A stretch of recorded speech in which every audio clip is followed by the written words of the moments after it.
Donc, bonjour à tous. Très content qu'on puisse être ensemble aujourd'hui.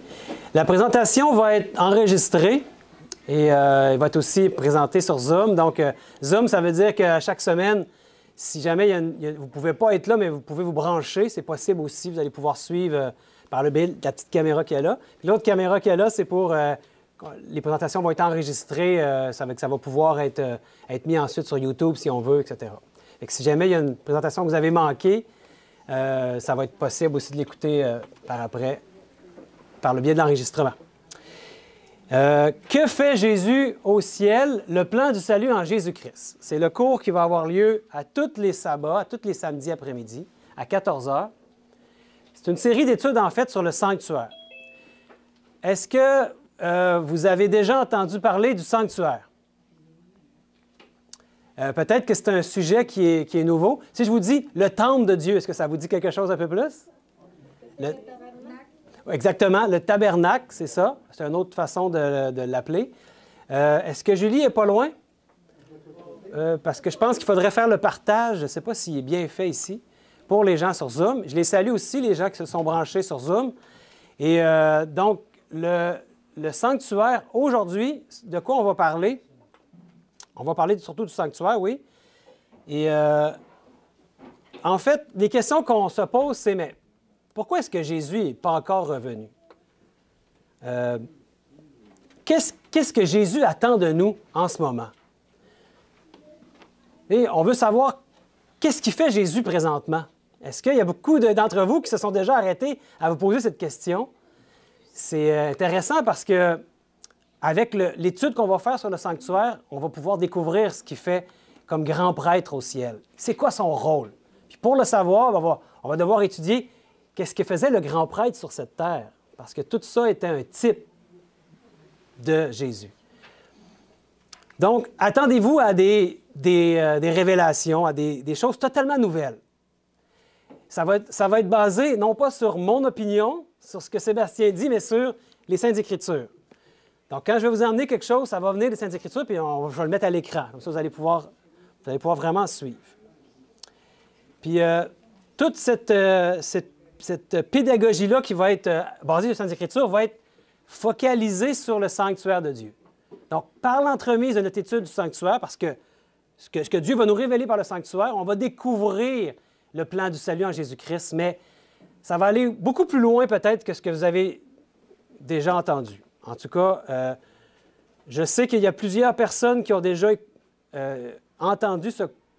écouté ce cours ou été présents lors de ce cours. Moi, ça va être en fait la deuxième fois que je vais donner le cours. On l'avait donné il y a 2 ans, ici même. Puis j'avais déjà entendu le cours au moins à 7 reprises, si ce n'est pas 8. Celui qui a créé ce cours s'appelle Claude Lemay. Il n'est plus à Québec maintenant.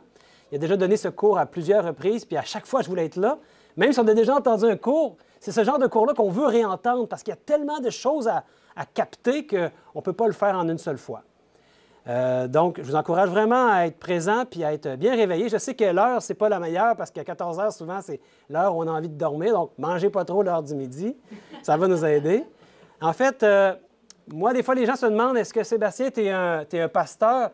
Je ne suis pas un pasteur, je suis un étudiant de la Bible, même si Serge me taquine souvent avec ça. Je suis responsable du groupe ici, de la petite église. Je n'ai pas besoin du titre pour agir. J'ai besoin juste de l'amour. Amen. Merci Samuel, de l'Esprit de Dieu qui veut nous guider. Ça fait 25 ans que j'étudie la Bible. Puis je suis heureux de pouvoir vous transmettre ce que Dieu m'a donné à la lecture des Saintes Écritures et qu'on puisse tous ensemble avancer. Il y a plusieurs personnes qui ont déjà assisté à ce cours qui m'ont dit qu'ils avaient été très enrichis par ce cours-là. J'espère que ça va être la même chose pour vous tous. Puis moi-même, chaque fois que je donne le cours, j'en suis béni, moi le premier. Le cours, dans le fond, le cours se divise en ces 6 parties-là. Donc, la première partie, ça va aller assez vite, ça va être aujourd'hui. Aujourd'hui, on va faire une introduction. Avant de tomber dans le vif du sujet, on va regarder, c'est quoi cette idée-là d'un sanctuaire? Ça vient de où? Puis pourquoi est-ce que Dieu a fait ça? Donc, la deuxième partie, on va passer beaucoup de temps sur la deuxième partie, c'est le symbolisme du sanctuaire mais en Jésus-Christ. tout le mobilier, tout ce qu'il y a comme dans le sanctuaire, on va voir pourquoi c'est là, d'après la Bible. Ensuite, on va voir le symbolisme des services, parce que vous saviez que dans le sanctuaire, il y avait des services qui se déroulaient à différentes fréquences. Donc, on va étudier les principaux services. Il y en a beaucoup trop pour qu'on puisse tous les étudier, mais on va prendre les principaux. Mais en Jésus-Christ, on va voir le symbolisme. Puis ensuite, c'est là que ça devient vraiment intéressant. On doit passer au travers des premières parties pour vraiment comprendre mais maintenant tout ce symbolisme-là du sanctuaire, qu'est-ce que ça représente, mais de ce que Christ, ce que Dieu veut faire en nous. Avec notre collaboration, si on veut. Puis après ça, on va voir aussi le service, mais qu'est-ce qu'il veut faire en nous. Ça va vraiment être intéressant. Puis on va finir, parce que ça va vraiment bien aller ensemble, sur les derniers événements du jugement, le jugement dernier. Comment ça va se dérouler, ce jugement-là? Comment ça va se dérouler les derniers événements de cette terre aussi? Donc, ça va vraiment aller ensemble. Puis à la lumière de ce qu'on va étudier dans le sanctuaire, on va bien comprendre tous ces événements-là. Toujours basés sur les Saintes Écritures. Donc, évidemment, aujourd'hui, on ne pourra pas tout voir ça. On va brosser aujourd'hui un portrait du temple de Dieu. Qu'est-ce que c'est, le sanctuaire de Dieu? Puis dans les prochaines semaines, on va avancer dans le symbolisme de la conception du sanctuaire. Donc, si vous voyez bien ici, on va voir qu'est-ce que Jésus a déjà fait pour nous. C'est important. Qu'est-ce qu'il fait en ce moment pour nous, mais aussi qu'est-ce qu'il veut faire pour nous dans le futur. Qu'est-ce qu'il va toujours faire pour nous. Donc, je vous recommande d'adapter vos agendas pour les samedis après-midi, pour les libérer autant que possible, parce que c'est un cours qui va durer sûrement jusqu'au mois de mai. La dernière fois qu'on l'avait fait, il avait duré 15 séances. La différence, c'est qu'aujourd'hui, la dernière fois, je l'avais fait, mais c'était, je présentais, je faisais mon exposé, puis ensuite, il y avait des questions. Puis je sais qu'il y en a qui avaient des questions, puis c'est sur le moment, c'est sur le coup que c'est souvent bon d'avoir une réponse. Fait que moi, je vous propose, même si c'est enregistré, qu'on puisse avoir une interaction. Si vous avez des questions, souvent je dis attendez à la fin, comme on a fait lors des conférences de l'Apocalypse. Mais on a envie d'essayer ça, de faire de l'interaction comme ça. Je ne vous garantis pas que j'ai les réponses à toutes les questions. Je n'ai pas la prétention, moi, de tout connaître dans les Saintes Écritures. Par contre, je vous garantis que s'il y a une question que je n'ai pas de réponse, je vais faire des recherches puis je vais vous amener une réponse la semaine d'après, autant que possible. Donc, puis Dieu va nous bénir de cette manière-là. Donc, laissez Dieu vous guider. Si vous avez une question, s'il y a quelque chose qui n'est pas clair, peut-être que ce n'est pas clair pour d'autres aussi, mais ils n'osent pas demander la même question. Donc, n'hésitez pas. En même temps, si ça vient qu'on n'est pas capable d'avancer puis que qu'on ne réussira pas à passer au travers du cours en moins de 2 ans, peut-être que là, on va demander de se limiter un peu, mais on essaie, d'accord? On essaie avec les questions. Puis, de toute façon, à la fin, moi, je vais être là. Si vous avez des questions plus particulières que vous voulez me poser, autant que possible, je vais essayer de vous répondre, mais ça va être à la fin. Moi, je vais partir quand il n'y aura plus de questions.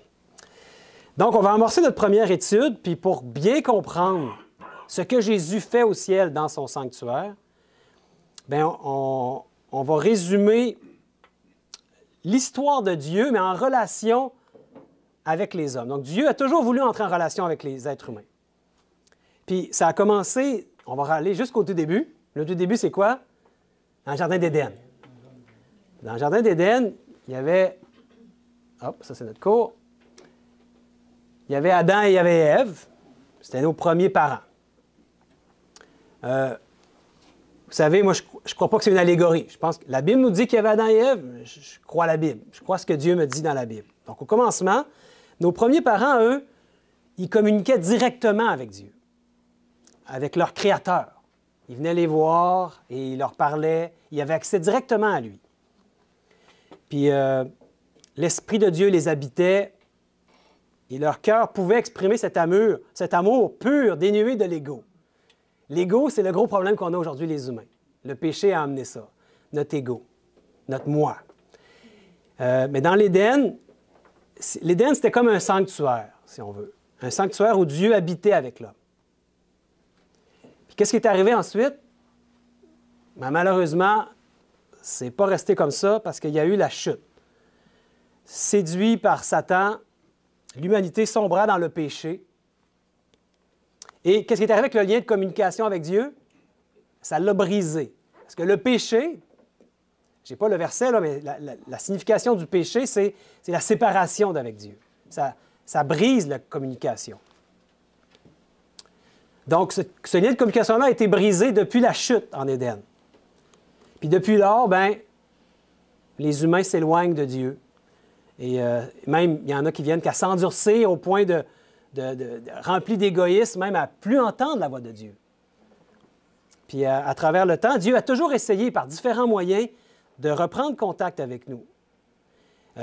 Et par les prophètes, par exemple, par, de différentes manières, par différents prodiges qu'il a fait. Il a toujours essayé d'entrer en relation avec son peuple. Puis il veut reconstruire le sanctuaire que nous avons détruit. Le sanctuaire, on a dit au départ, c'était comme un sanctuaire en Éden. Il a toujours voulu reconstruire ça. Puis ici, bien, on sait qu'au temps de Moïse, Dieu a donné des instructions précises pour la construction d'un sanctuaire, mais sur la terre, basé sur un modèle qu'il avait vu au ciel, que Dieu lui a montré en vision au ciel. Et le sanctuaire, en fait, première définition qu'on pourrait donner, c'était pour entrer en contact avec les humains. On appelle ça aussi la tente de la rencontre. Ici, la tente qu'on voit, là, la tente de la rencontre. C'est là qu'il veut se rencontrer avec nous, les humains. Et aussi, ce qu'il voulait, par le moyen de ce sanctuaire-là qu'on va étudier aujourd'hui, qu'on va faire l'introduction, il voulait nous révéler quelque chose. Il voulait nous révéler en fait le plan du salut en Jésus-Christ. Puis on va voir au fil du cours que à peu près tout ce qu'il y a dans le sanctuaire pointe vers Jésus-Christ, d'une manière ou d'une autre. C'est le plan du salut pour l'humanité qui va se révéler par l'étude qu'on va faire. Donc, avec sagesse, Dieu s'arrangea pour que chaque partie de la construction de son sanctuaire révèle un élément important de son plan de sauvetage et de réhabilitation de l'humanité déchue. Donc, c'est devenu un moyen pédagogique formidable. Et c'est étonnant aujourd'hui qu'il n'y a pas beaucoup de chrétiens qui étudient ce sujet-là du sanctuaire parce que, tu sais, souvent quand on va à l'école, un bon professeur va utiliser le meilleur moyen pédagogique qu'il n'y a pas pour faire comprendre à ses élèves. Bien, Dieu nous l'a donné. Le sanctuaire, c'est un outil pédagogique pour qu'on puisse comprendre le plan du salut en Jésus-Christ. Puis ça va beaucoup plus loin que juste dire « je crois en Jésus » puis « bonjour, c'est fini ». Il y a un enseignement très profond que Dieu veut nous donner. En fait, le mot « sanctuaire », j'avais été voir la définition.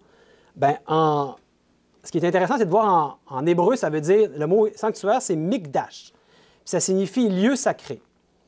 Puis selon le dictionnaire HarperCollins Bible Dictionary, c'est en anglais, je le traduis en français, la sanctuaire dans la Bible est un lieu saint où Dieu est présent.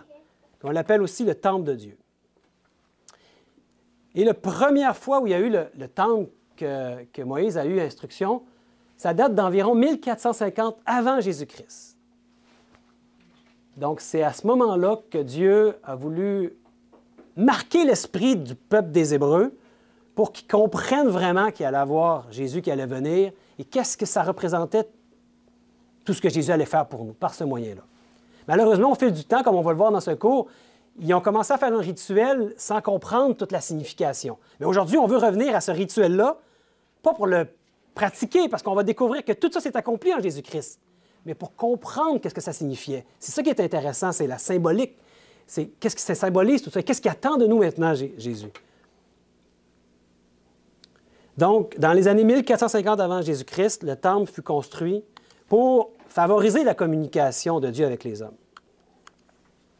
Donc, on va essayer maintenant de brosser un tableau des grands événements de cette époque, puis on va aller lire directement dans les Saintes Écritures certains éléments. Il y a beaucoup de choses, comme je vous l'ai dit. Tu sais, vous savez, dans la Bible, on dit souvent, si on pense à quelque chose qui est très important, les 10 commandements, c'est très important dans la Bible. Il y a un chapitre, peut-être 2 chapitres qui en parlent directement dans la Bible. Mais savez-vous combien de chapitres il y a qui parlent du sanctuaire de Dieu?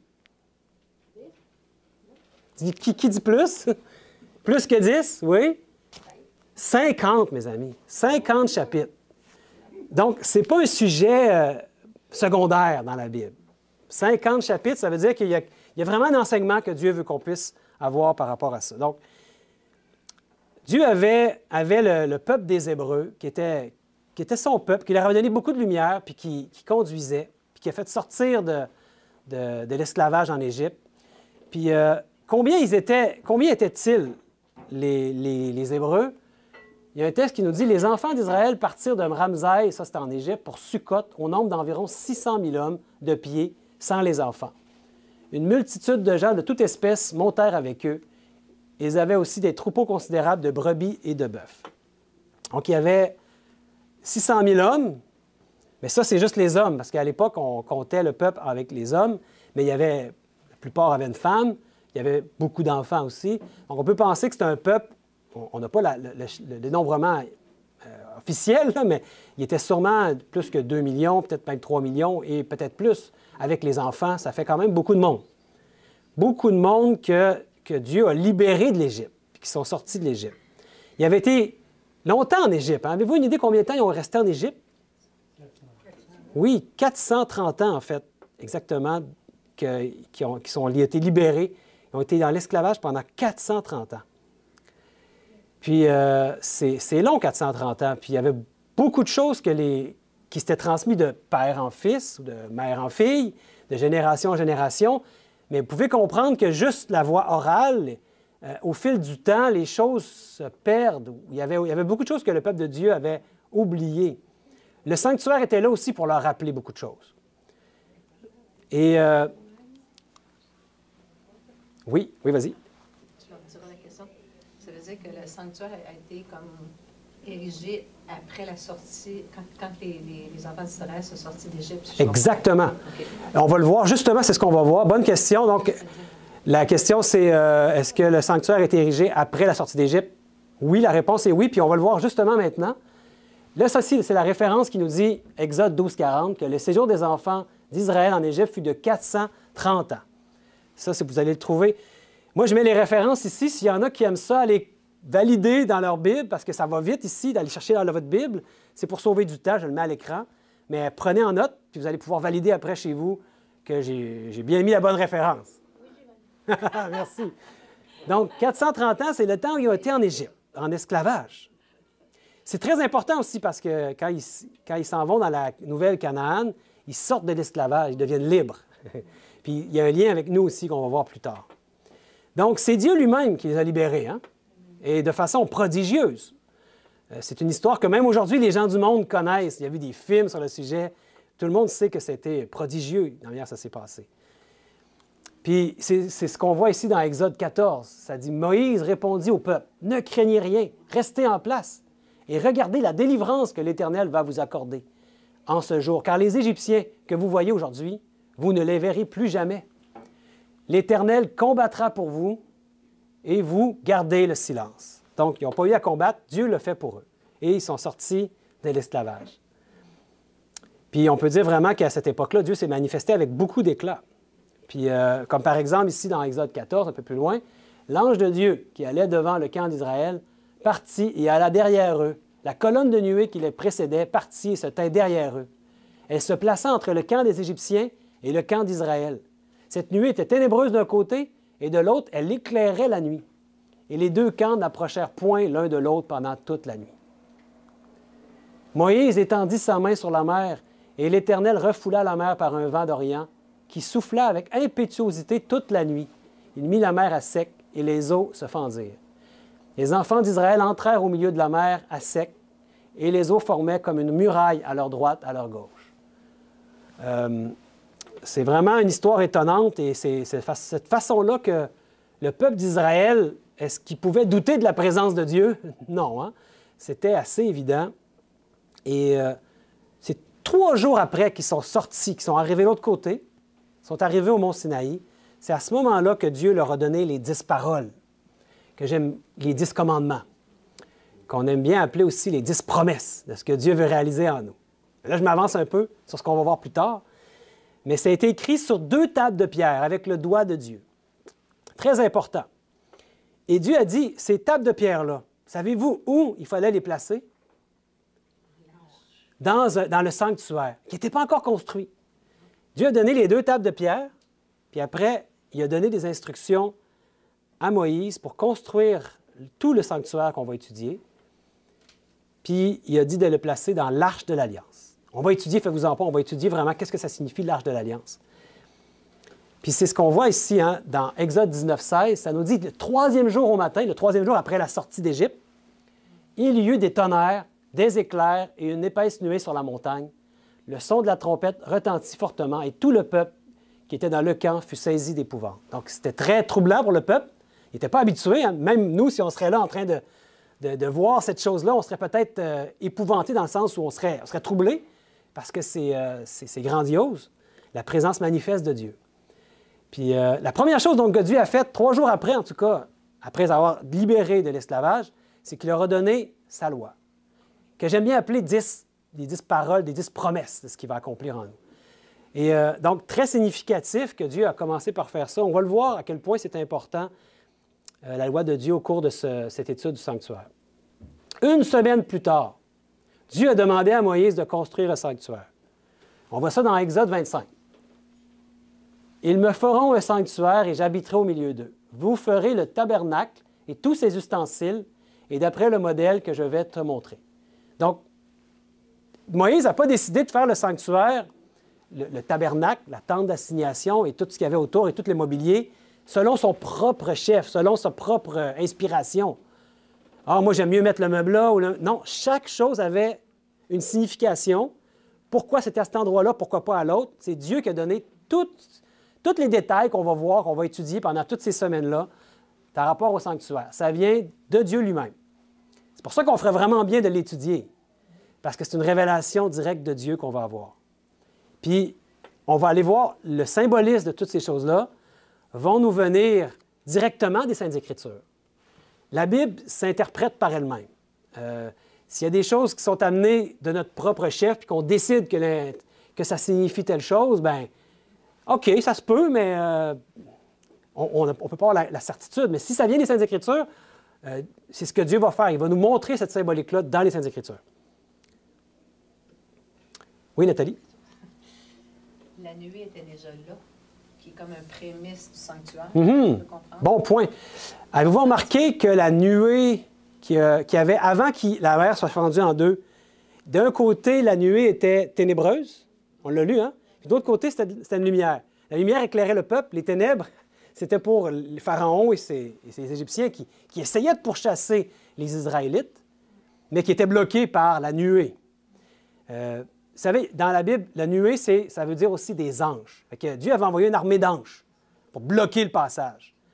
Puis cette nuée-là aussi, on va voir, on va l'étudier parce que dans le sanctuaire, il y avait la présence manifeste de Dieu quand il va avoir terminé de construire le sanctuaire. Puis il va y avoir une nuée aussi. Il va y avoir la présence de Dieu qui va être dans le sanctuaire. Donc, il y a un lien, c'est vrai. Il y a un lien qui va y avoir. Donc, c'est dans le désert du Sinaï que Dieu a révélé à Moïse des instructions pour faire le sanctuaire, pour toute la conception, tous les détails, le plan de construction. Puis c'est dans le Sinaï qu'il a fait le premier sanctuaire. On va le voir, le sanctuaire, le premier en tout cas, le temple, était démontable parce que c'était des nomades. Selon ce que Dieu leur disait d'aller, ils se déplaçaient dans le désert. Puis ils ont tourné longtemps avant d'arriver en Canaan. Pendant 40 ans, en fait. Puis fait qu'ils devaient être démontables. Ça va être intéressant de voir ça aussi. Donc, les directives de Dieu lui-même. Puis en fait, un autre nom pour le temple, c'est le tabernacle, c'est une tente, en fait, que ça veut dire. Le mot, ça veut dire tente. Ça veut dire que Dieu voulait faire du camping avec son peuple. Il voulait habiter au milieu de son peuple. Et remarquez que le camp il y avait 12 tribus en Israël, puis la 12e tribu, c'était les Lévites. C'était eux qui avaient la charge de s'occuper des affaires du sanctuaire. C'était leur tâche, c'était eux la seule tribu qui pouvait s'occuper de tous les services et tout ça. On va l'étudier. Mais chaque tribu avait un ordre à respecter. Il y avait un campement pour la tribu de Ruben, un pour Siméon, un pour... Tout était bien organisé. Et Dieu était au milieu de son peuple. Très important aussi à voir. Puis là, déjà, vous pouvez commencer à penser au symbolisme en nous. Puis qu'est-ce qui s'attend de nous? Vous allez voir, ça va faire du sens, tout ce que je vous amène.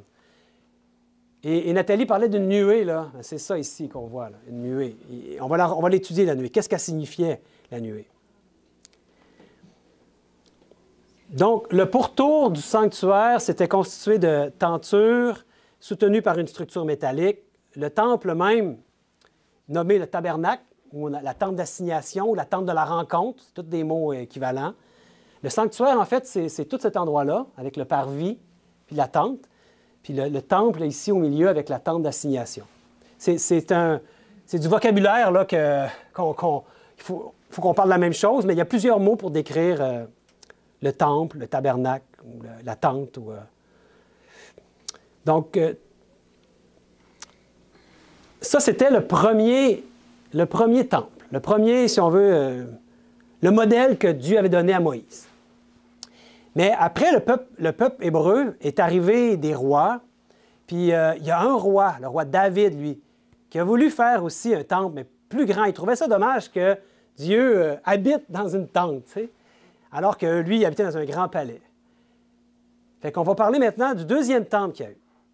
Puis on va dresser l'histoire du temple de Dieu aujourd'hui. Fait qu'on va voir les autres temples qu'il y a eu après. Il y a eu le temple de Salomon, beaucoup plus grand, beaucoup plus majestueux, beaucoup plus vaste. C'est arrivé dans ces années-là, environ 960 avant Jésus-Christ. Donc, au temps du roi Salomon que c'est arrivé, donc ça, c'est près de 500 ans plus tard, 500 ans après la sortie d'Égypte.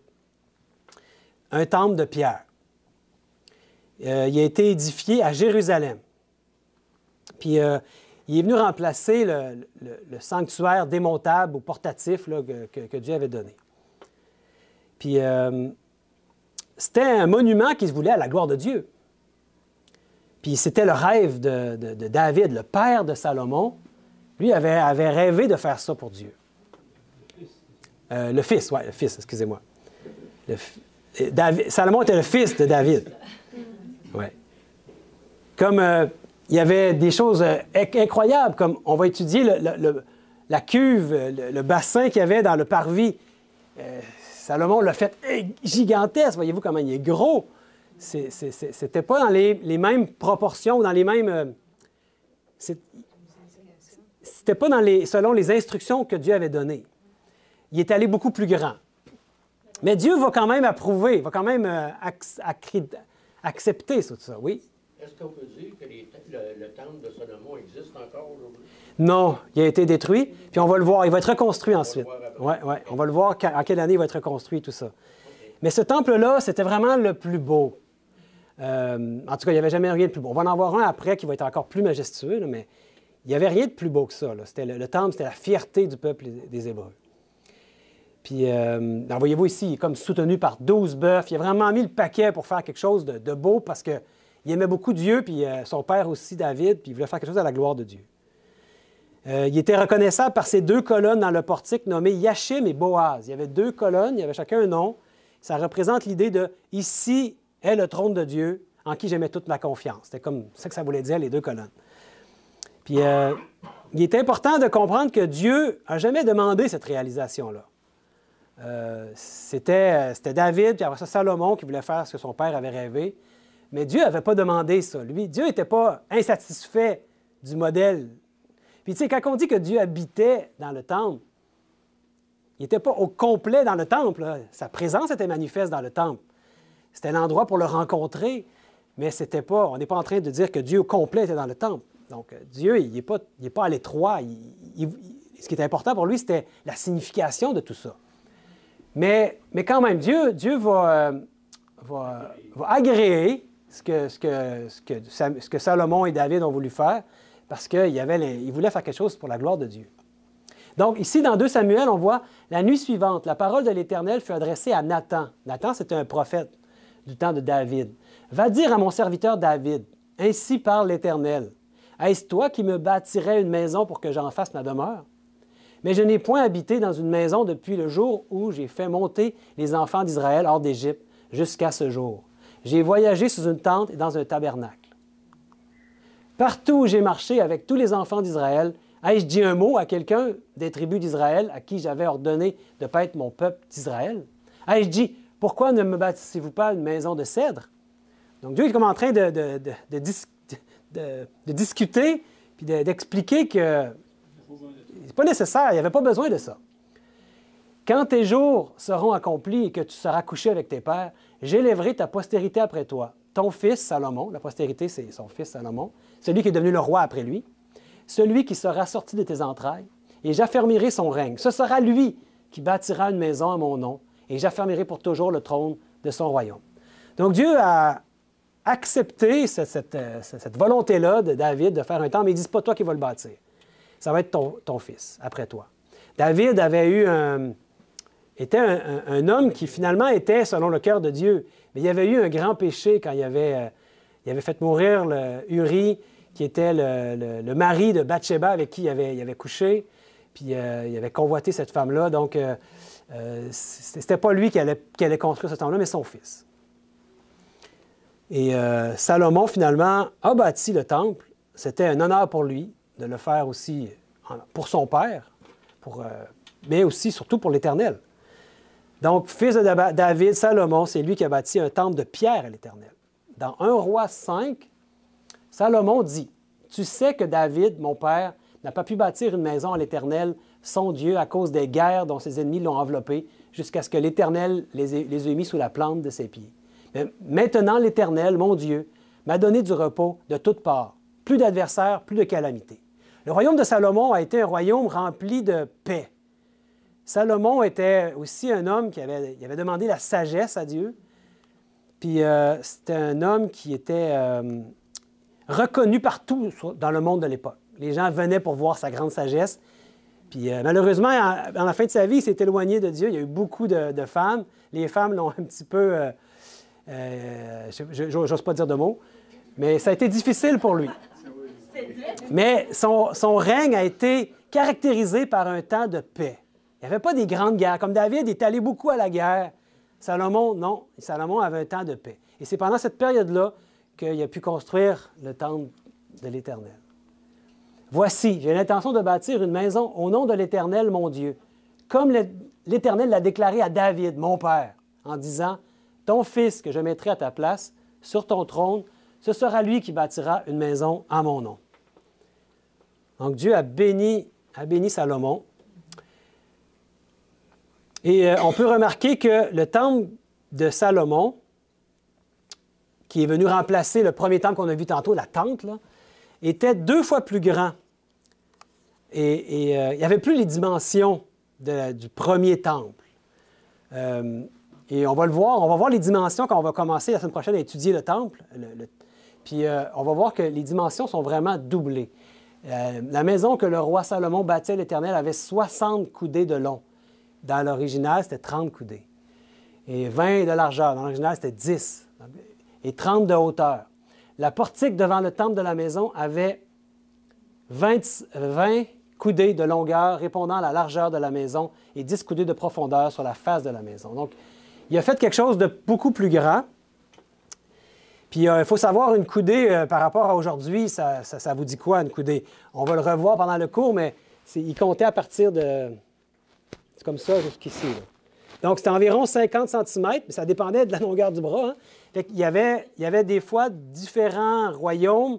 La coudée pouvait être différente parce que le roi pouvait être plus grand. Il y avait différentes longueurs, en tout cas. C'est intéressant de voir. Mais en gros, là, on peut retenir que c'est environ un demi-mètre, 50 cm, une coudée, grosso modo. Puis, Salomon est même allé jusqu'à mettre des choses de son propre cru, des ajouts personnels, comme des fenêtres. Dans 1 Roi 6,4, le roi fit à la maison des fenêtres solidement grillées, ou en tout cas grillagées, j'imagine. Et c'est pas quelque chose qui était dans l'original. Puis il y a une raison pour ça, pourquoi il n'y avait pas de fenêtres. Puis on va le voir pendant ce cours. Donc, ce temple-là était majestueux, était merveilleux. Il a été profané. Il a été détruit. En fait, plusieurs fois, il a été profané, et malheureusement, par des gens qui étaient à la tête d'Israël. Souvent, c'était les prêtres, les grands prêtres, etc., qui enseignaient, les générations après Salomon, qui enseignaient des faussetés même dans le temple, puis qui trompaient le peuple. Et on peut voir ça dans Ézéchiel. « Ces sacrificateurs violent ma loi et profanent mes sanctuaires. Ils ne distinguent pas ce qui est saint et ce qui est profane. Ils ne font pas connaître la différence entre ce qui est impur et ce qui est pur. Ils détournent les yeux de mes sabbats, et je suis profané au milieu d'eux. Ses chefs sont dans son sein comme des loups qui déchirent leur proie. Ils répandent le sang, perdent les âmes pour assouvir leur cupidité. Et ces prophètes ont pour eux des enduits de plâtre, de vaines visions, des oracles menteurs. Ils disent, « Ainsi parle le Seigneur, l'Éternel, et l'Éternel leur a point parlé. » Donc, ça va un peu avec ce qu'on a vu ce matin avec notre frère Guy.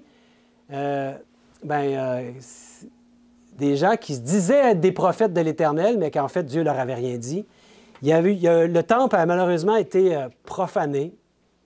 Et qu'est-ce qu'il faisait, Dieu, lui? Il était un peu déçu de toute cette situation-là, de voir que son temple, qui devait être pour sa gloire, qui devait être un témoignage aussi aux autres nations autour, de voir quel grand Dieu merveilleux, puis il y avait sa présence qui était manifeste là. Tranquillement, qu'est-ce qui est arrivé? Dieu, déçu de cette situation-là, commençait à quitter son peuple. Puis il a permis même que le temple soit détruit. Et ça s'est produit lors de l'invasion babylonienne. Le roi Nebuchadnezzar, ça vous dit quelque chose, ce nom-là? En 587, avant Jésus-Christ, ou d'autres versions, c'est 586. On dirait que l'année n'est pas claire, là, mais on peut voir ça dans la Bible. Ça nous a rapporté dans 2 Chroniques. Tous les chefs des sacrificateurs et le peuple multiplièrent aussi les transgressions, selon toutes les abominations des nations. Et ils profanèrent la maison de l'Éternel. Ça, c'est le sanctuaire, le temple de Salomon, qu'il avait sanctifié à Jérusalem. Dieu avait sanctifié ce temple-là au début. Puis au fil du temps, il a été profané, malheureusement. Et l'Éternel, le Dieu de leur père, donna de bonne heure à ses envoyés la mission de les avertir, car il voulait épargner son peuple et sa propre demeure. Dieu, il ne condamne jamais comme ça tout de suite. Hein? Il nous avertit toujours. Et particulièrement dans les temps dans lesquels on vit aujourd'hui, en 2025, Dieu nous donne beaucoup d'avertissements de ce qui s'en vient dans notre monde. À nous de tenir compte des avertissements ou pas. Mais à l'époque, Dieu voulait que son peuple se repente. Et il voulait qu'il revienne à l'Éternel. Puis la suite nous dit, mais ils se moquèrent des envoyés de Dieu. Donc, ils sont moqués de qui? Des prophètes, hein? Ils méprisèrent ses paroles et ils se raillèrent de ses prophètes, jusqu'à ce que la colère de l'Éternel contre son peuple devint sans remède. Donc, à un moment donné, ils sont allés trop loin. Quand c'est rendu qu'ils faisaient qu'ils vouaient un culte à Baal dans le temple, je veux dire, c'est un blasphème total. Donc, Dieu devait intervenir. Alors, l'Éternel fit monter contre eux le roi des Chaldéens et tua par l'épée leurs jeunes gens dans la maison de leur sanctuaire. Il n'épargna ni le jeune homme, ni la jeune fille, ni le vieillard, ni l'homme aux cheveux blancs. Il livra tout entre ses mains. En fait, le peuple d'Israël avait reçu des grandes bénédictions. Ils étaient les dépositaires de cet outil pédagogique dont on a parlé, le sanctuaire, le temple de Dieu, qui représentait son Fils Jésus dans beaucoup d'éléments, puis qui nous montrait tout le plan du salut, ce que Dieu voulait faire avec nous les humains, puis qui voulait aussi communiquer avec nous. Puis eux, ont tellement été loin dans cette approche-là que Dieu va les traiter beaucoup plus durement qu'un autre peuple qui n'a pas eu autant de bénédictions.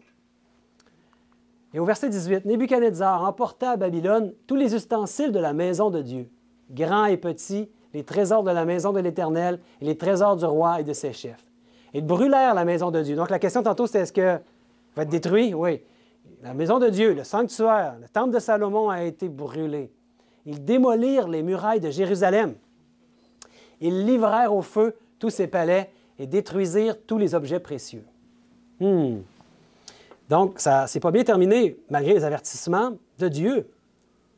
Il a été détruit, le temple. Et vous savez, il y avait un objet très précieux qui s'appelait l'Arche de l'Alliance, qui était situé dans le lieu très saint, qu'on va étudier, faites-vous-en pas plus loin.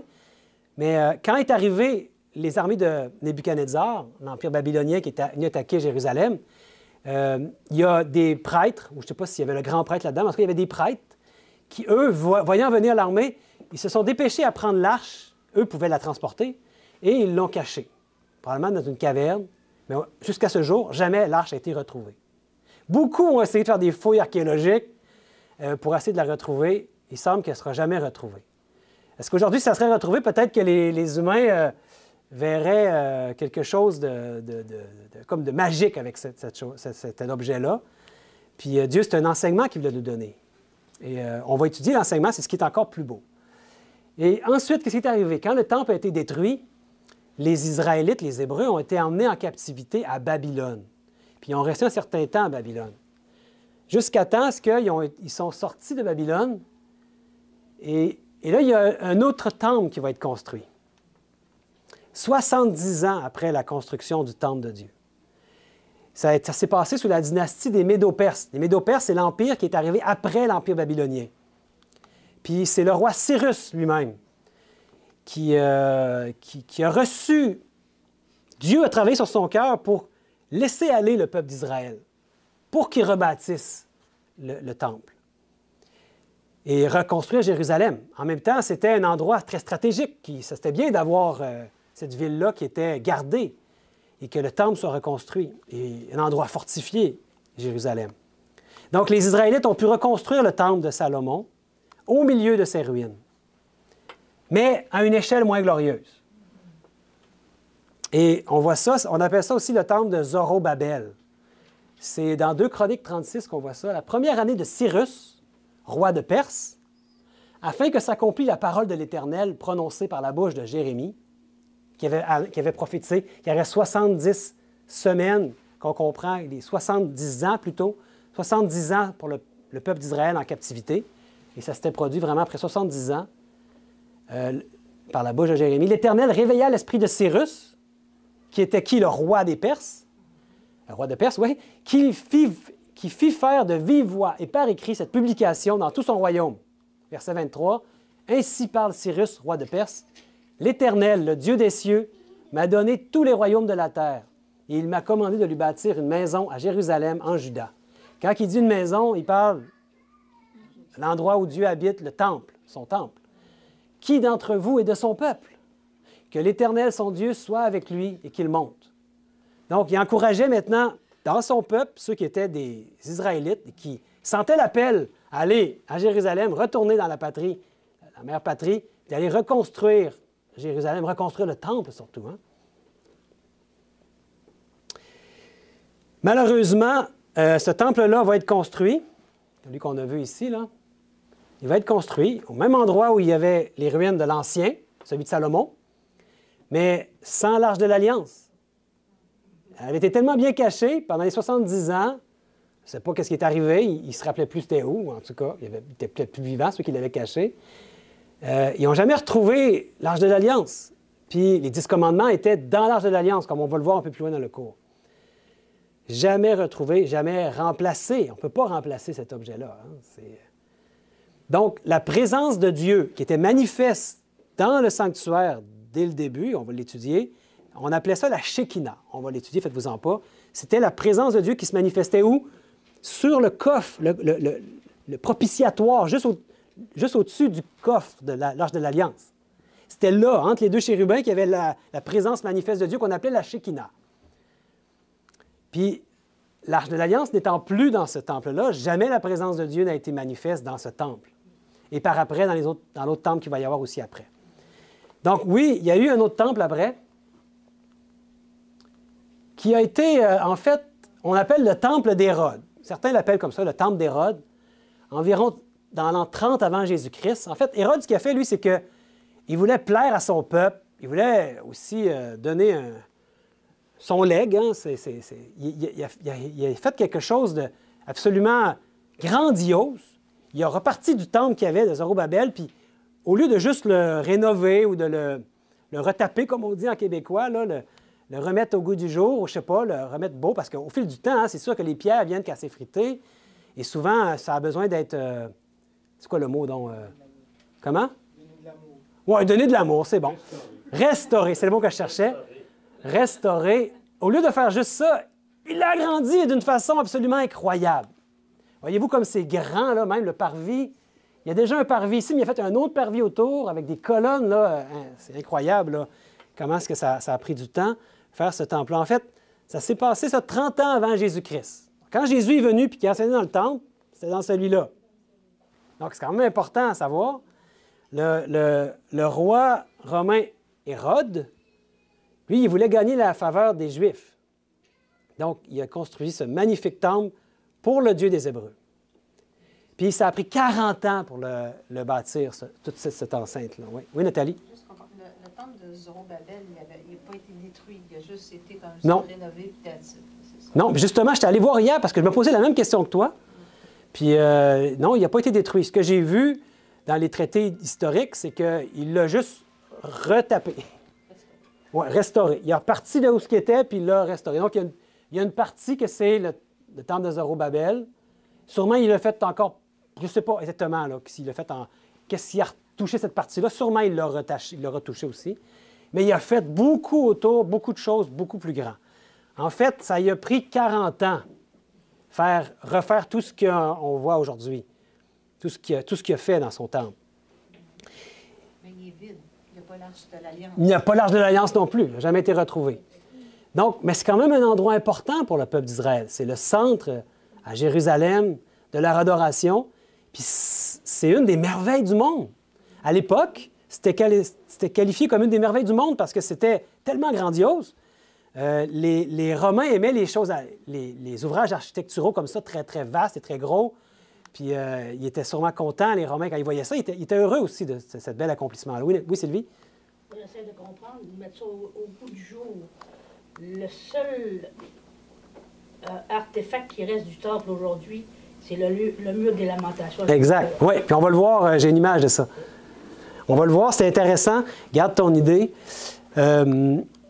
Donc, quand Hérode il a voulu faire le temple, c'était la ville de Jérusalem qu'il y avait là. C'est énorme, hein, ça, cet emplacement-là. Fait il a pris la colline où il y avait le temple, c'était sur une colline, puis il a aplani la colline, puis il a déporté la moitié des résidents de la ville de Jérusalem. La moitié, c'est beaucoup, hein? Donc, pour pouvoir construire, donc ils ont été expatriés. Lui, il voulait construire son temple. Et dans le monde antique, c'était le plus prestigieux monument qu'il n'y avait pas.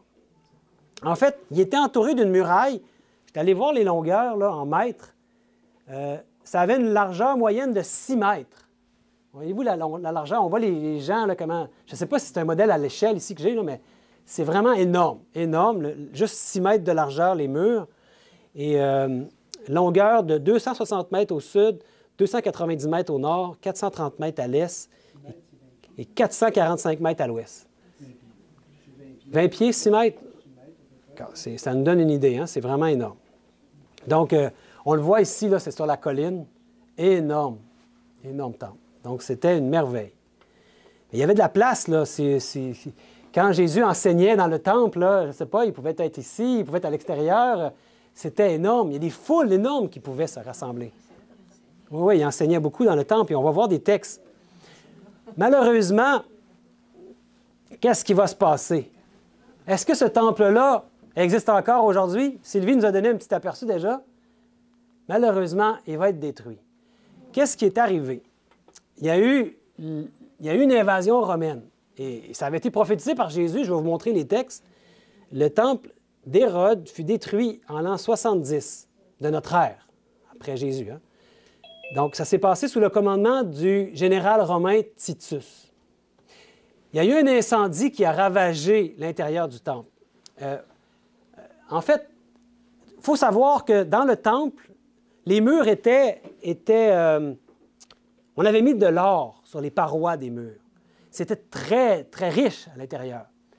Puis, Titus savait il y avait une grande valeur. Il ne voulait pas que la ville soit détruite, puis il ne voulait pas que le temple soit détruit surtout.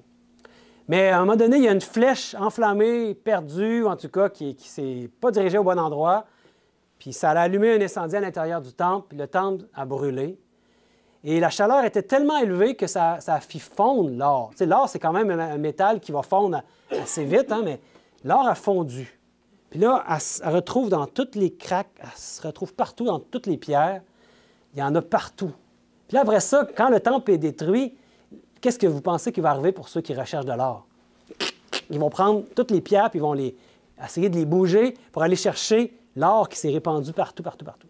Ça veut dire que c'est pour ça qu'il n'y a pas une pierre qui n'a pas été renversée. Toutes les pierres ont été bougées. Puis il va juste rester la plateforme du temple, ici. Là. Tout ça, c'est ça qu'il y avait de l'or. Hein. Là, on ne parle pas du mur, là, puis c'est ça qu'on va arriver tantôt. Sylvie, garde ton idée. Donc, l'incendie a ravagé le temple. Puis, qu'est-ce qu'avait dit Jésus?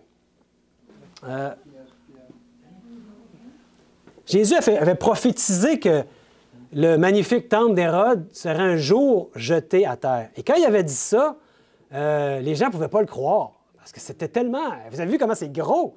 C'était tellement majestueux que personne ne pouvait croire à ça. Voyons, Jésus, ça se peut pas. Puis même, il avait dit quelque chose d'encore plus renversant que je viens de vous dire, mais il leur dit, voyez-vous, tout cela, je vous le dis en vérité, il ne restera pas ici pierre sur pierre qui ne soit renversée. Matthieu 24, verset 2. Pierre sur pierre, c'est-à-dire que toutes les pierres vont être renversées. Il y en a des pierres dans le temple. Mais Jésus avait vraiment dit la vérité. Parce que toutes les pierres ont été renversées par les chercheurs d'or. Et depuis ce temps, est-ce que le temple a été reconstruit? Le temple n'a jamais été reconstruit. Puis au temps de Jésus, c'est dans le temple qu'il a enseigné, comme on l'a dit. Hein? Puis c'est ça qu'il disait dans Jean 18, 20, il disait, Jésus lui répondit, « J'ai parlé ouvertement au monde. J'ai toujours enseigné dans la synagogue et dans le temple. » Il parle du temple, Hérode, hein? Où tous les Juifs s'assemblent et je n'ai rien dit en secret. À ce moment, Dieu n'avait plus besoin d'un sanctuaire construit de main d'homme. Attends un petit peu. Pour habiter parmi son peuple. C'est comme si, quand Jésus est venu enseigner dans le temple, le type a rencontré l'antitype. Donc, il n'y avait plus besoin de temple. Il n'y avait plus besoin de temple après Jésus. Jésus, en plus, quand il était là en chair et en os. Puis il était comme Dieu avec nous. C'est ça que ça signifie, son nom. Emmanuel, Dieu avec nous. Puis maintenant, bien, à travers lui, Dieu peut nous parler directement. Dans notre cœur. Hein? Et le travail de Jésus a toujours été de remettre en vigueur notre liaison avec Dieu qui avait été perdue où? Depuis Éden, depuis le péché. Et en Jésus, on a retrouvé cette communication-là. Sylvie, tu as une question? En parlant de Jésus, j'essaie de relier ça avec l'école du sabbat ce matin. Quand Jésus est passé devant Anne et Caïphe, c'était au temple-là. C'était dans ce temple-là. Est-ce qu'ils sont allés au temple? Je pense pas, non. La maison de Anne, il était allé chez Anne. Okay. Anne, il vivait dans... Ouais, il y avait comme un endroit pour les prêtres, les grands prêtres. Mais je ne sais pas si c'était dans une des bâtisses qu'il y avait là-dedans. Je pense pas. Mais je vais essayer de trouver cette information-là. D'accord? Mais, vous savez, Jésus, malheureusement, on l'a crucifié. On l'a crucifié. Il est mort, Jésus. Puis l'humain réussit toujours à détruire ce que Dieu désire construire. Mais Dieu est persévérant. Puis il nous a donné le Consolateur, qui est l'Esprit de son Fils. Puis on le voit ici. Hein? Et moi, je prierai le Père, il vous donnera un autre Consolateur, son propre Esprit, afin qu'il demeure éternellement avec vous. Et aujourd'hui, bien, il nous a dit, avant de quitter cette terre, « Et voici, je suis avec vous tous les jours jusqu'à la fin du monde. » Il a dit, « Je ne vais jamais vous abandonner. Je ne vais pas vous laisser orphelin. Je vais venir sur vous avec mon esprit. » Puis, mais aujourd'hui, les gens, ils aimeraient bien ça, pouvoir encore avoir un temple. Beaucoup aimeraient ça avoir un temple. Mais qu'est-ce qui reste du temple aujourd'hui? Voyez-vous, ça ici, là, c'est la muraille. Puis il reste un petit bout de muraille ici qui fait encore partie de la partie juive, là. Puis c'est ici le mur des lamentations que les Juifs vont, puis ils peuvent se recueillir sur le temple. C'est ce qui reste pour eux du temple. Donc, il y a eu Omar, l'islam qui a vraiment pris de l'ampleur au 7e siècle, donc vers l'année 635. Puis Jérusalem a été conquise par le calife Omar. Puis qu'est-ce qu'ils ont fait ensuite avec l'endroit où il y avait des ruines du temple? Bien, ils ont construit une mosquée musulmane. Puis exactement à l'emplacement du temple juif qui avait été détruit. Puis ça s'appelle le Dôme du Rocher. Là, peut-être vous commencez à comprendre pourquoi on parle du Moyen-Orient presque quotidiennement dans les nouvelles. Hein? Parce que pour les musulmans aujourd'hui, il y a 3 endroits qui sont très importants. Les 2 premiers sont en Arabie saoudite. Il y a la Kaaba de la Mecque, puis la mosquée de Médine. Mais le 3e lieu le plus sacré ou le plus important pour les Juifs, qui doivent au moins aller une fois dans leur vie, c'est cet endroit-là, le dôme du rocher. Pour les Juifs. Pour les Juifs, ben oui. Non, pas pour les Juifs. Ça c'est important pour les musulmans. Ouais, c'est ça, là. Pourquoi tu me dis les Juifs? Ben, c'est ça, c'est parce que tu disais les Juifs. OK, non. Excusez-moi. Merci de me reprendre. C'est un endroit important pour les musulmans, pour l'islam. Parce que, vous savez, dans leur croyance à eux, leur prophète Mahomet, c'est à partir de cet endroit-là qu'il a monté au paradis. Donc, pour eux, c'est un endroit très, très spécial. La mosquée d'Al-Aqsa, le dôme du rocher. Donc, aujourd'hui, les Juifs, eux, ben, sont confinés à aller sur le mur puis se lamenter. Il y a le mur des lamentations qu'on appelle. Ils vont là, ils vont faire des prières au mur des lamentations parce qu'ils essaient de connecter avec Dieu, puis là, il n'y a plus le temple. C'est pour ça qu'ils aimeraient ça, reconstruire le temple. Parce qu'eux, aujourd'hui, pour parler à Dieu, ça leur prend le temple. C'est leur moyen de communication, ils ne l'ont plus. Ils sont en peine avec ça. Ils aimeraient bien retrouver l'emplacement puis reconstruire le temple là où il était. Il y a une mosquée. Puis pour les Arabes, pour l'islam, c'est très important, eux. C'est là que Mahomet a monté au ciel. Donc, c'est un endroit qu'il faut aller. Donc, qui va faire un compromis? Il n'y a pas de compromis possible. C'est trop fort vers la religion, autant des Juifs que de l'islam. Puis même pour les chrétiens, Jérusalem, c'est un endroit très important. Donc, c'est au cœur de beaucoup de conflits. On comprend maintenant pourquoi. Hein? Question, Sébastien. Oui. Ils n'ont pas compris que finalement, ça ne donne rien de se lamenter au mur des lamentations parce qu'ils l'ont tué, Christ. C'est lui le temple. Tu l'as dit tantôt. Non, ils n'ont pas compris. Ils n'ont pas encore compris ça. Il dit le type, Jésus a rencontré l'antitype qui était Ouais. le temple. Mhm. Il n'est plus nécessaire le temple en tant que tel. Oui. C'est pour ça qu'on est vraiment privilégiés de pouvoir, nous, étudier ce que Dieu a dit aux Hébreux, puis qui ont oublié au fil du temps, puis qui se sont mis à faire des rituels. Puis à un moment donné, Dieu dit, je suis tamé de vos sacrifices parce que je ne suis pas avec vous dans ces sacrifices-là. Vous les faites pour d'autres raisons et pas les bonnes. Puis vous avez oublié que tout ça, ça pointait vers mon fils Jésus qui allait venir. Puis quand il est venu, savez-vous qu'il est arrivé avec le voile du temple? Très significatif, hein? Le voile du temple s'est déchiré, mais du haut vers le bas. Puis ça s'est passé quand Jésus a été crucifié, quand il est mort sur la croix. Donc, on va étudier aussi qu'est-ce que ça signifie plus à fond. Quand on va arriver à cette partie-là, vous allez voir, c'est très significatif. Donc, aujourd'hui, ils en sont confinés à mettre des petits bouts de papier dans les fentes du mur des lamentations. Puis, aujourd'hui, il est où le sanctuaire de Dieu? Car c'est juste ça qui reste de ce qu'il y avait du sanctuaire à l'époque. Les anciennes fondations. Aujourd'hui, les Juifs pleurent la perte de leur temple. Puis les croyants de toute la terre veulent retrouver la communication avec Dieu. Puis ils ne savent plus où aller pour cela. Il y a des gens qui vont faire des pèlerinages en Espagne, Compostelle.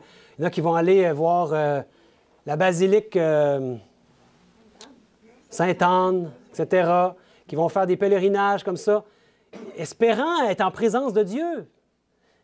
Puis, c'est ce qu'on va découvrir dans ce cours, c'est que Dieu est aussi près,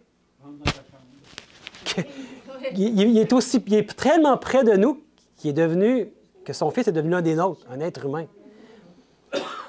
Donc, et où le temple de Dieu aujourd'hui? Bien, on apprend que dans Hébreux 8, nous avons un tel souverain sacrificateur qui s'est assis à la droite du trône de la majesté divine dans les cieux, comme ministre du sanctuaire et du véritable tabernacle, qui a été dressé par le Seigneur et non par un homme.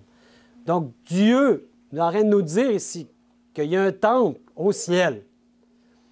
Voilà la question que je vous posais depuis le début. Qu'est-ce que Jésus fait maintenant dans son temple au ciel? Ça, c'est la grande question qu'on voudrait répondre dans ce cours. En tout cas, il veut reprendre contact avec nous, puis il y a des enseignements pour nous. Il désire attirer notre attention sur le ministère de son Fils Jésus au ciel. Puis, on doit porter nos regards sur ce qu'il veut réaliser en ce lieu. Et Approchons-nous donc avec assurance du trône de la grâce, afin d'obtenir miséricorde et de trouver grâce pour être secourus dans nos besoins. Et on fait bien de s'approcher du trône de la grâce. On n'est pas obligé de faire un pèlerinage pour s'approcher du trône de la grâce. On peut le faire. Retire-toi dans ta chambre, comme il dit, mets-toi à genoux, puis prie ton Dieu. Même dans ton cœur, tu peux être dans une prison, les chaînes aux pieds, les chaînes aux mains, et tu peux avoir ce contact-là avec ton Dieu. C'est merveilleux. Donc, dans ses épîtres, l'apôtre Paul dirige l'attention du lecteur sur le temple spirituel de Dieu.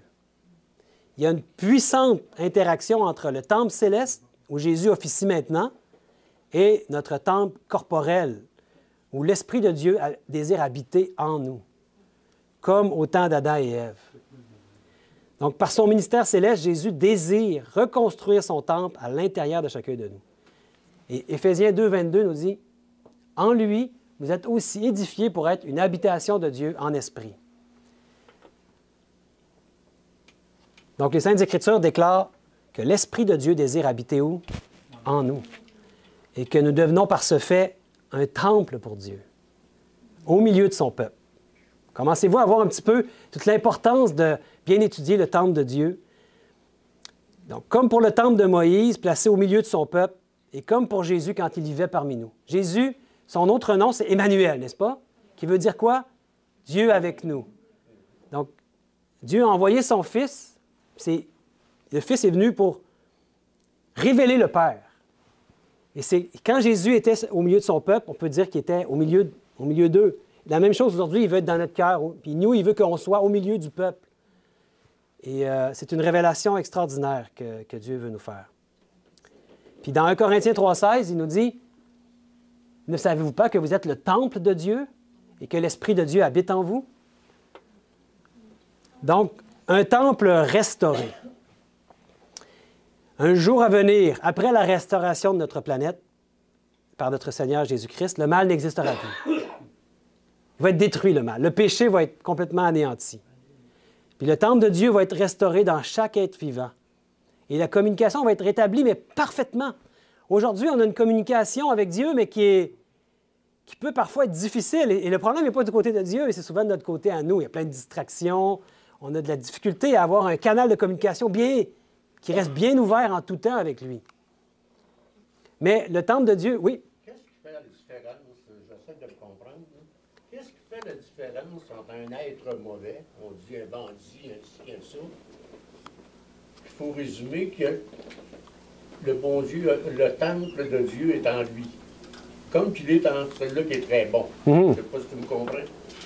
En fait, comment on fait pour comprendre que le bon Dieu peut être dans le temple de bon? Imaginez qu'il est dans le temple du mauvais. Mais il n'est pas dans le temple du mauvais. Dieu désire habiter dans notre cœur. Mais pour ça, on doit lui laisser la place. Ça veut dire... Oui, on a la liberté, le libre choix, le libre arbitre. Ça, c'est le gouvernement de Dieu. Tout son gouvernement est basé sur ce principe-là de libre arbitre. Il ne force pas personne.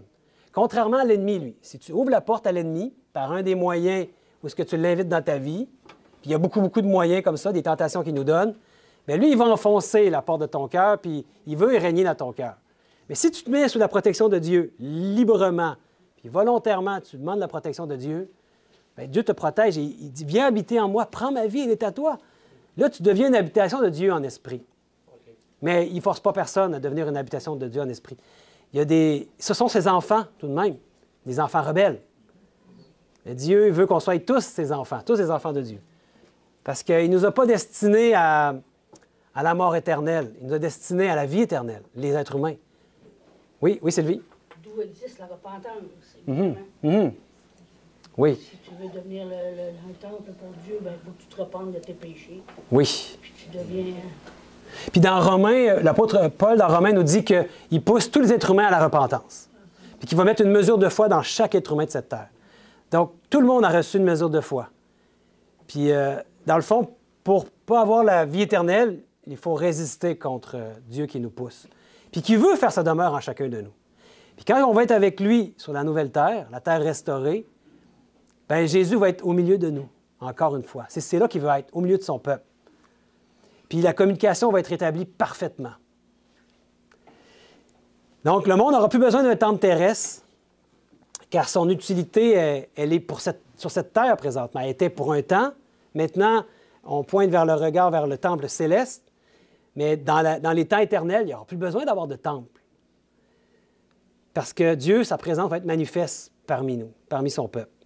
Si on regarde, par exemple, Apocalypse 21, 22, il nous dit « Je ne vis point de temple dans la ville, car le Seigneur, Dieu Tout-Puissant, est son temple, ainsi que l'agneau. »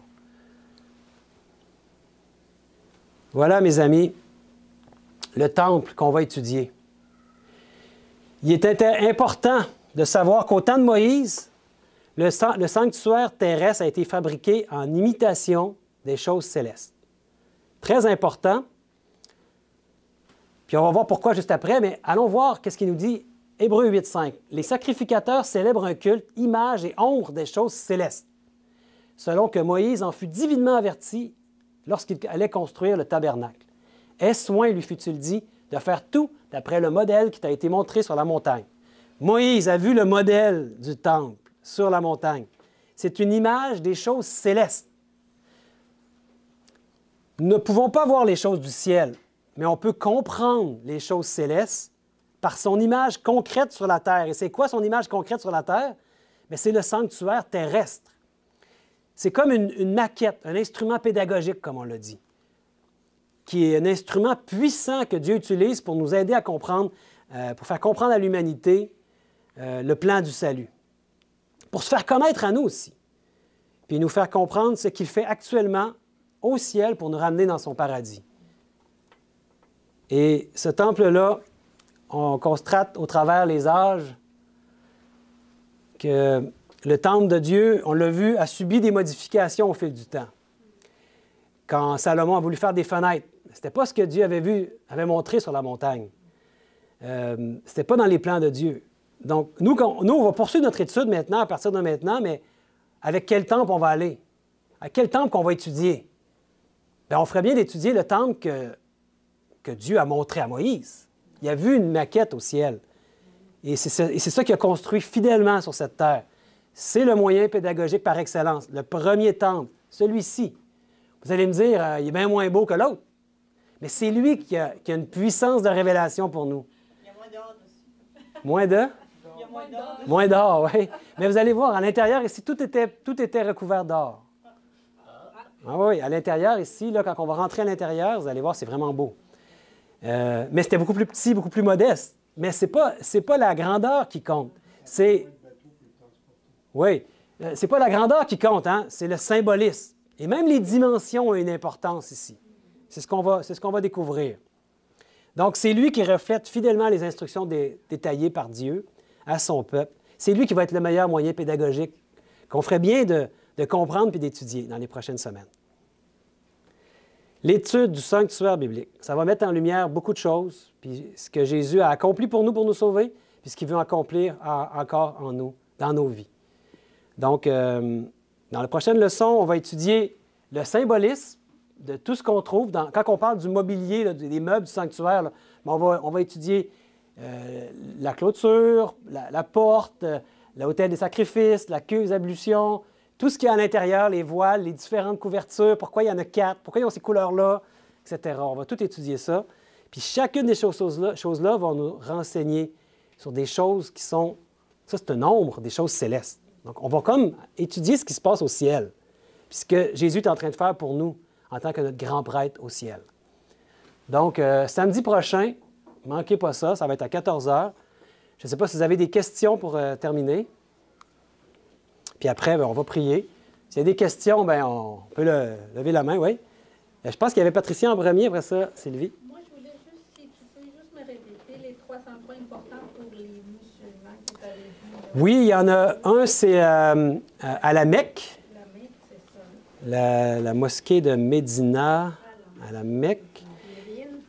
Médine. Médine, oui. Puis il y a le dôme du Rocher. Le dôme du Rocher, oui. Puis il y a aussi la Kaaba.